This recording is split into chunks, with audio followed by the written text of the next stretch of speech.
અમરેલીની નાની બાળકી સાથેની ઘટના મેં એની જાણકારી પણ મેળવી છે.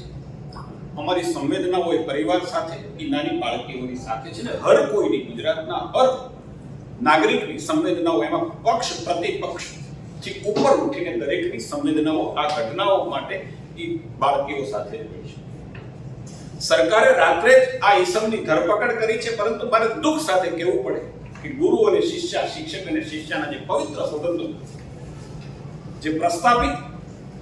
આપણે ત્યાં થયા છે સામાજિક વ્યવસ્થામાં, એમને અપવિત્ર કરવાનું આ ઈસમે કૃત્ય કર્યું છે.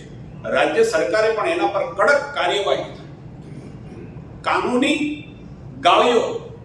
એનો કસવામાં આવે એ પ્રકારની સૂચનાઓ તંત્ર દ્વારા, રાજ્યના ગૃહ મંત્રાલય દ્વારા અને મુખ્યમંત્રી દ્વારા પણ આપવામાં આવ્યા છે. ફરીથી આવી ઘટના કોઈને નિવારી શકાય, આવી ઘટના ન બની શકે એવા પ્રકારની કાર્યવાહી અમે પણ ઈચ્છીએ છીએ કે આવા પ્રકારની કાર્યવાહી